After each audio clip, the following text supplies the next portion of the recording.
약한 자는 죽는 것이 당연하고 자신의 부족들이 굶주리면 다른 부족을 찾아가 약탈하고 살아가는 것이 당연한 야만인의 시대. 그들에게는 먼 과거부터 내려오는 금기가 있습니다. 저 멀리 보이는 하늘을 뚫을 듯이 솟아있는 산맥. 사람이 죽으면 영혼이 산맥을 넘어가 살아간다. 그렇기에 그 산을 넘는 것은 금기이며 넘으려 하면 저주가 내릴 것이다. 그리고 어릴 때부터 누구보다 강하고 영리했던 주인공은 하늘 산맥 아래에서 사냥을 하다 도망치는 사냥감을 잡기 위해 산맥을 올라갔고, 산맥의 중간에서 전신 철갑옷을 입고 알 수 없는 언어를 쓰는 자들을 만납니다. 주인공은 사로잡히고 그들에게 붙잡혀 산맥을 넘습니다. 엄청난 추위에 죽을 뻔했지만 산맥 너머에 인간들이 가지고 있던 물품으로 어찌어찌 살아남습니다. 주인공의 힘을 과소평가해 포박을 약하게 해놓았고, 주인공은 어느 정도 부상이 회복되자 힘으로 밧줄을 끊고 그들을 죽입니다.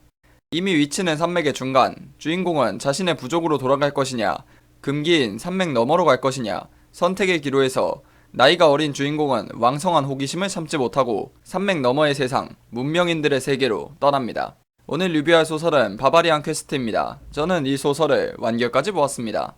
그렇게 문명인의 세계로 넘어온 야만인 주인공의 행보가 시작됩니다. 우선 이 작품은 중세시대 유럽 봉건제 시대를 바탕으로 만들어진 이세계물입니다.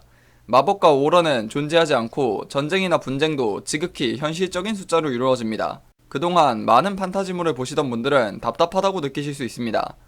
주인공은 강합니다. 전 세계의 모든 인물들을 모아도 주인공보다 강한 사람은 없습니다. 그리고 싸우는 법을 아주 잘 알고 어려서부터 사람을 죽여왔기에 적들을 죽이는데 거부감이 없습니다. 그러한 주인공이라도 어디까지나 현실적인 강함입니다. 혼자서 수천 명, 수백 명은커녕 훈련된 병사 10명도 죽이기 힘든 게 현실입니다. 어디까지나 상황과 계획이 맞아떨어질 때만 다수와 싸울 수 있죠. 전쟁이 일어나도 나오는 군대의 숫자나 전쟁의 상황도 지극히 현실적인 수치입니다. 가볍게 수십만, 수백만이 나오는 판타지들과는 전혀 다른 작품이란 것을 알고 계셔야 합니다. 본격적으로 이야기를 시작하면 산맥 너머는 문명인들의 세계입니다. 거대한 제국이 대륙을 통일했고 누구도 넘볼 수 없는 위세를 자랑합니다. 주인공은 영리하며 나이가 어려 사고방식이 유연합니다. 문명의 문화를 존중할 줄 알고 호기심이 많아 이것저것 알아보고 싶어 하죠. 얕보이면 죽는 야만인들의 세계에서 살아왔기에 절대로 남들에게 얕보이거나 우습게 보이지 않습니다. 이 작가분의 작품은 킬 더 드래곤 때도 그랬지만 입체적인 인물들을 쓰는 데는 최고입니다. 사소한 등장인물들이라도 각자의 개성과 이야기가 살아있고 그것이 시간이 지날수록 변해가는 건 정말로 현실에 존재하는 인물처럼 살아있습니다. 특히 이번 작품에서는 주인공이 많은 걸 배우고 겪으며 시간이 지날수록 변화하는 것이 정말로 잘 드러난 작품이었습니다. 무엇보다 이 작품에서 가장 잘 표현한 건 신성력이라든지 신의 힘이라든지 이런 게 없는 현실에서 중세시대의 종교가 과연 어떻게 힘을 가졌냐, 일반인들에게 보이지 않는 신이 어떻게 삶에 영향을 끼쳤냐를 정말로 잘 표현했습니다. 물론 중간중간 소설적인 장치로 비현실적인 우연이 발생하기도 합니다. 이걸 정말로 이 세계에 신이 있어서 신의 뜻인지 아니면 그냥 정말 단순히 우연인지는 독자들이 각자 생각하기 나름입니다. 약간 아쉬웠던 점이라면 주인공이 부상을 입고 살아남고 또 살아남는 것에 이렇다 할 개연성 없이 운에 치중합니다. 의학이 발달하지 않은 시대가 배경이라 어쩔 수 없는 점이 있기는 하지요.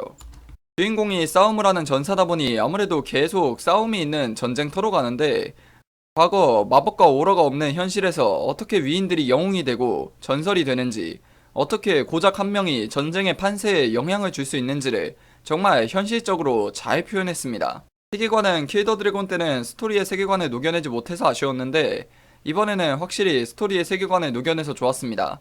하지만 대체 역사물은 아니지만 현실의 중세시대를 베이스로 잡아서 뭔가 엄청나거나 놀라운 설정은 없습니다.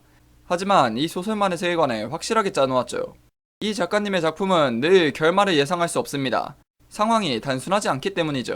다른 작품에서는 마왕을 죽이면, 황제를 죽이면, 악마를 죽이면 해피엔딩이 찾아오고 끝나는 작품들이 대부분이죠.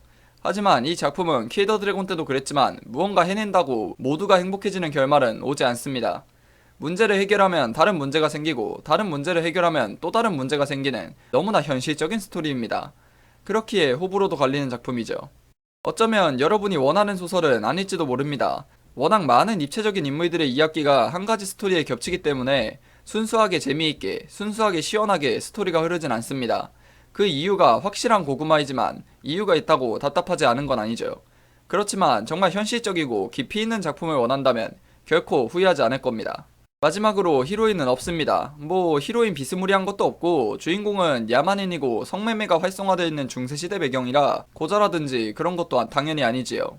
세가메기는 바바리안 퀘스트의 평점은 세계관 4점, 스토리 전개 4.5점, 필력 4점, 설정의 탄탄함 4.5점, 등장인물들의 지능 5점, 스토리의 깊이 5점입니다. 마법과 오러가 판치는 판타지에 질려 현실적인 중세시대 배경 이세계물이 보고 싶으신 분들은 반드시 보셔야 하는 작품입니다.